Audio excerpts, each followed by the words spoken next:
Okay, today we're looking at what I call living funerals, and we start with the song. My soul does magnify the Lord. My spirit praise his name. For death could not hold him captive. Even in the grave, Jesus is Lord. I want to start with the prophecy and the word of knowledge. April 27, 2024. God will settle you in your own home. So don't be distracted by your shortcomings or anything else that you think can actually prevent you from getting a spouse. It's God that gives spouses.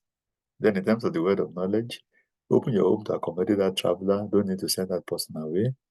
And then I see a popular made in Nigerian long life sausage sold outside of the country. Some of it expired, changing of the packaging to make sure that they keep the sales. So beware so that you don't buy things that are not, good for human consumption. Of course, if you look at our title, which is Living Funerals, people are actually doing these things. I don't know what they will think of next. They are also known as pre-funerals. So people actually conduct funerals while they are still alive. In fact, I read of a particular person that said he didn't know he was loved so much because of the living funeral that he had just conducted. But let's go to scripture. Psalm 116, verse 15. Precious in the sight of the Lord is the death of his saints. So God, takes care of us, saves us from all kinds of,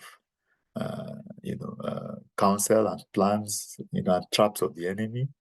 But eventually, when the Lord allows us to come to be with him, in fact, like Paul says, it's better to be absent in the body so that you are present with the Lord. But for the Lord to allow that, he thinks about it. It's something that he contemplates until eventually he allows it.